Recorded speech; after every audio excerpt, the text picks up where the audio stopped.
ইন্দ্রাণীস কিচেনে আপনাদের স্বাগত। চলে এসেছি আরও একটি নতুন রেসিপি নিয়ে। আজ মেথি শাক দিয়ে একটি রেসিপি করে আপনাদের দেখাবো।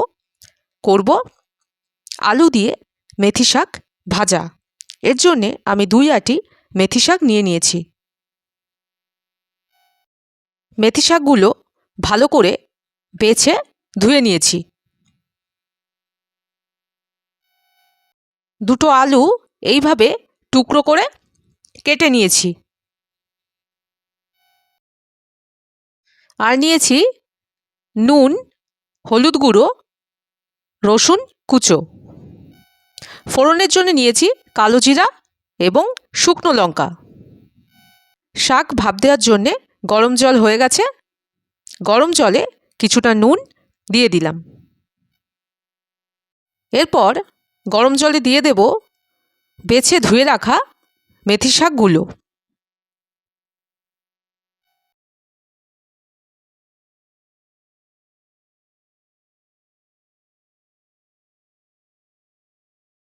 দু মিনিটের জন্যে এবার ঢেকে দিলাম।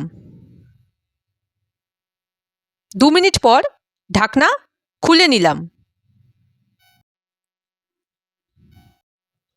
দেখেই বোঝা যাচ্ছে শাক ভাপ দেওয়া হয়ে গেছে, কারণ আগের থেকে শাক পরিমাণে কমেও গেছে আর নরমও হয়ে গেছে।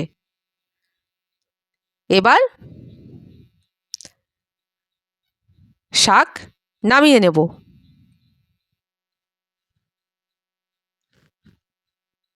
জল ঝরিয়ে একটি নেটে রেখে দিয়েছি। শাকগুলো আস্ত সিদ্ধ করেছি শাকগুলো কাটবার সুবিধার্থে, আর ঠান্ডা জল দিয়ে একটু ধুয়ে নেব শাকের সবুজ রঙটা বজায় রাখার জন্যে। এরপর ভাপ দেওয়া আস্ত মেথি শাকগুলো এইভাবে মিহি করে এবং কুচি করে কেটে নিয়েছি।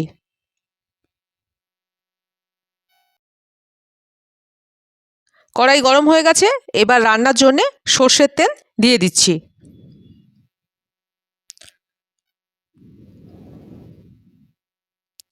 গরম তেলে শুকনো লঙ্কা ভেজে নিচ্ছি। শুকনো লঙ্কা ভাজা হয়ে গেছে, একটি পাত্রে রেখেছি। এবার শুকনো লঙ্কা গুঁড়ো করে নেব হাত দিয়ে শাকে ব্যবহার করার জন্যে। এরপর গরম তেলে দিয়ে দেব কালো জিরা ফোড়ন। কালো জিরা ভেজে নেব। এবার দিয়ে দেব রসুন কুচো। রসুন কুচো ভেজে নেব। রসুন কুচো ভাজা হয়ে গেছে। এবার দিয়ে দেব টুকরো করে কেটে রাখা আলু। এবার আলুগুলো ভাজতে থাকবো।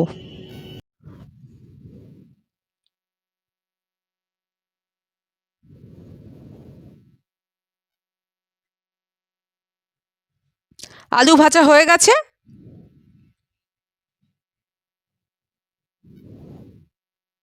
এবার নুন দিয়ে দেব। নুন দিয়ে আবার একটু নাড়তে থাকবো। এবার দিয়ে দেব হলুদ গুঁড়ো। এরপর আবার একটু নাড়তে থাকবো।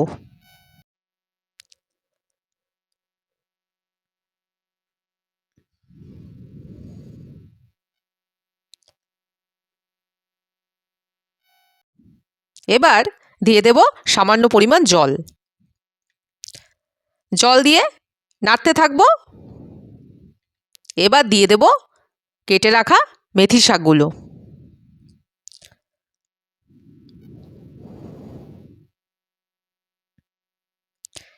এইবার মেথি শাক আলুর সঙ্গে ভালো করে নেড়ে মিশিয়ে দেব।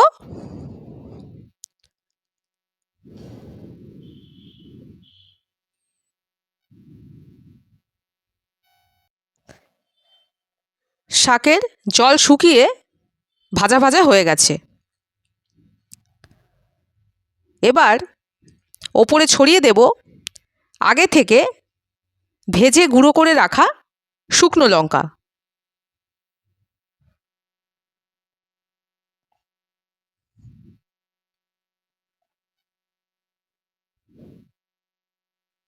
এবার ভালো করে নেড়ে শুকনো লঙ্কার গুঁড়ো শাকের সাথে মিশিয়ে দেব। মেশানো হয়ে গেছে। এবার আমি নামিয়ে নেব। আলু দিয়ে মেথি শাক একদম রেডি। গরম ভাতে বা রুটির সাথে খেতে কিন্তু অপূর্ব লাগে। রেসিপিটা আপনাদের কেমন লাগলো কমেন্ট করে জানাবেন। ভালো লেগে থাকলে লাইক করে দেবেন আর প্রিয়জনদের সাথে একটু শেয়ার করে দেবেন। সবাই খুব ভালো থাকবেন। ভিডিওটা এখানেই শেষ করছি।